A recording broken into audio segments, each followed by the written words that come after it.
नमस्कार, स्वागत है आपका मुनाफे की मंडी में, जहां हम आपको कमोडिटी मार्केट की तमाम बड़ी खबरें बताते हैं। साथ ही इंट्राडे, पोजिशनल और लॉन्ग टर्म के लिए आपको बेहतरीन कॉल्स देने की कोशिश करते हैं। इसके अलावा आपको हाजिर बाजार की खबरों के साथ देश भर के मंडियों का अपडेट भी हम आपके लिए लेकर आते हैं। आज हमारे साथ दो मेहमान हैं जो अगले आधे घंटे तक आपको कमोडिटी मार्केट की रणनीति बनाने में मदद करेंगे। भाविक पटेल हैं, ट्रेडेबल सिक्योरिटीज़ के सीनियर रिसर्च एनालिस्ट हैं, और अजय केडिया हैं, एमडी हैं और रिसर्च हेड है केडिया कमोडिटी से। आप दोनों मेहमानों का बहुत बहुत शुक्रिया। भाविक, आप बताइए, गोल्ड और सिल्वर पर आपकी राय क्या बन रही है? Good morning Vishuman ji. Good morning. देखिए, कल हमने देखा था कि गोल्ड में बहुत अच्छी रैली आई थी। आई थिंक मुझे लग रहा है कि जो जियोपॉलिटिकल कंसर्न है और ईरान का जो रिटालिएशन की एक्सपेक्टेशन है, आई थिंक वो थोड़ा बहुत प्रीमियम बिल्डअप हुआ था सोने में। आई थिंक अभी अगर देखें तो मुझे नहीं लग रहा कि सोने में कोई भी नेगेटिव फंडामेंटल फैक्टर है, सारे पॉजिटिव है। दूसरा अगर देखें तो आज के दिन पीपीआई यूएस का है, सीपीआई कल है और थर्सडे को रिटेल सेल्स है, तो उसकी वजह से भी आज थोड़ा गोल्ड सुस्त दिख रहा है, क्योंकि कल की इतनी तेजी के बाद आई थिंक थोड़ा प्रॉफिट बुकिंग देखने को मिल रहा है। बट ओवरऑल जो स्ट्रक्चर हम देख रहे हैं काफी बुलिश है। मुझे नहीं लग रहा कि सोने में ज्यादा करेक्शन आ सकता है, और अगर आ भी जाता है तो मुझे लग रहा है कि आई थिंक सस्टेनेबल नहीं है, क्योंकि ट्रेंड अभी भी पॉजिटिव ही है। आज के दिन मुझे भी लग रहा है कि अगर डिप मिलती है सोने में तो बाय कर सकते हैं अराउंड 70,250 के करीब, 70,700 के टारगेट के लिए, और स्टॉप लॉस रख सकते हैं 70,000 का। यानी आपको भी लग रहा है 70-700। आपने चांदी के टारगेट क्या दिए थे भाविक, एक बार फिर से दोहरा दीजिएगा वो लेवल्स।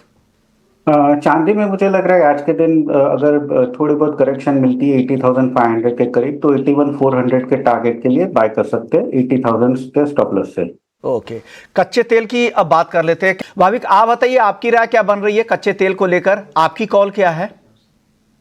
देखिए, लगातार चौथा दिन हमने देखा है कि कच्चे तेल में तेजी देखने को मिली है, और आई थिंक ये जो तेजी है वो प्योरली अगर देखें तो जियोपॉलिटिकल कंसर्न्स की वजह से ही है, जहाँ पे एक्सपेक्टेशन है ईरान का रिटेलिएशन। अगर डिमांड की बात करें तो आई थिंक डिमांड काफी वीक है।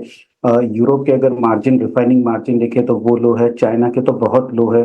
तो मुझे नहीं लग रहा है कि 82, 83 के ऊपर सस्टेन कर पाएगा, अनलेस एंड अनटिल जो जियोपॉलिटिकल कंसर्न है वो थोड़ा ज्यादा हो जाए, तो ही मुझे लग रहा है। हालांकि एमसीएक्स में अगर देखें तो मुझे लग रहा है यहाँ से अभी भी 68 से 6900 तक के लेवल देखने को मिल सकते हैं। बट क्योंकि अभी फिलहाल 4 दिन में काफी स्ट्रॉन्ग रैली देखने को मिली है, तो मुझे लग रहा है कि आज के दिन शायद थोड़ा कंसोलिडेशन जरूर से होगा।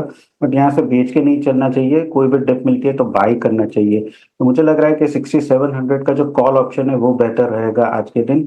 अराउंड 60 पे बाय कर सकते हैं 110 के टारगेट के लिए, और इंट्राडे स्टॉप लॉस रख सकते हैं 40 का।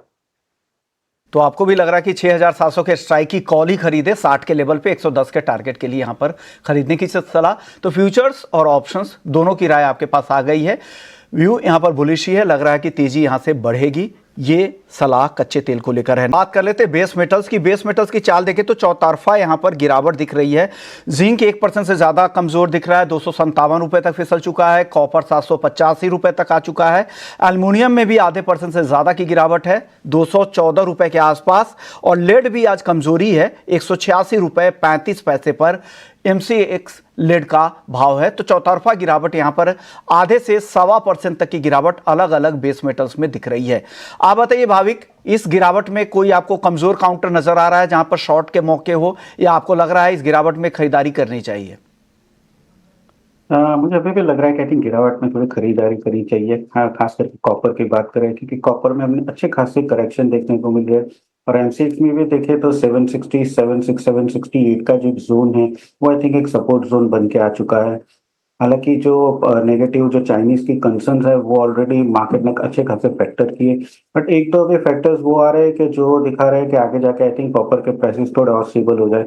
सबसे पहले अगर एलएमई की बात करें तो वहां पे लास्ट वीक नियरली 12,000 टन के जो कैंसल वारंट है वो आए हैं, जो दिखा रहे हैं कि अभी शायद आगे जाके प्राइस थोड़े बढ़ सकते हैं।